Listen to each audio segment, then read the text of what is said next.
జీవితాంతకాలం కష్టపడేది కాదు మనం, అవునా కదా? లైఫ్ ఒకటా రెండా? ఒకటి, అవునా కదా? ఉన్న ఒక లైఫ్ కి మనం ఎందుకు వేరే చేట్ల మన ఒక రిమోట్ లాగా వాడబడుతుంది? ఈరోజు మీరు ఏమైనా చదవచ్చు, ఎంత పెద్ద సెక్టర్ జాబ్ ఉండొచ్చు, బట్ ఉన్న లైఫ్ ని మనం ఎందుకు వేరే దగ్గర పెడుతున్నాం చెప్పండి, అవునా కదా? ఈ రోజు చూడండి, ఒక జాబ్ చేస్తే కూడా 10,000 15,000 ఇన్కమ్ ఇస్తూ ఉంటే, ఆ ఇన్కమ్ లో కూడా టైంకి వాళ్ళు ఫోన్ చేస్తుంటే మనం టైంకి వెళ్ళాలి.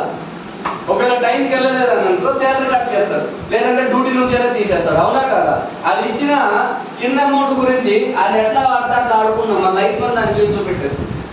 నేనేమంటున్నా అంటే, ఆ లైఫ్ ఆయన చేతిలో పెట్టకుండా మీరు తీసుకున్న నిర్ణయం ఏదైతే ఉందో డైరెక్ట్ సెల్లింగ్ ఇండస్ట్రీ, అది కూడా వెస్టీజ్ అనేది నంబర్ 1 కంపెనీలో మీరు ఉన్నారు, అవునా కదా? ఈరోజు చాలా మంది, ఈరోజు దాదాపు 18,000 మంది కార్ ఎచ్చుకొస్తున్నారు, అవునా కదా? 18,000 కార్ ఎచ్చుకొస్తున్నారు అంటే గ్రేటా కాదు? ఈరోజు అందులో మీరు కూడా ఒకటి, రైట్? అప్పుడు చూడండి, సెకండ్ హ్యాండ్ బైక్ లో తిరుగుతుండేవాడిని, తర్వాత ఒక కొత్త బైక్ తీసుకున్నా, తర్వాత ఒక థాట్ మారింది, డైరెక్ట్ సెల్లింగ్ ఇండస్ట్రీలో ఉంటే మనం కార్లో తిరగవచ్చు అని. తర్వాత నేను 2021లో 9 లక్షల కార్ తీసుకున్నా, ఈరోజు కార్లో తిరుగుతున్నా, అవునా కదా? తర్వాత వచ్చుకొని 2023లో బయట దేశం ఫారెన్ ట్రిప్స్ వెళ్ళాలనుకున్నాం, బయట దేశం కూడా మనం ఫారెన్ ట్రిప్స్ కూడా వెళ్ళాము, అవునా కదా? జీవితంలో మనిషికి చాలా డ్రీమ్స్ ఉంటాయి.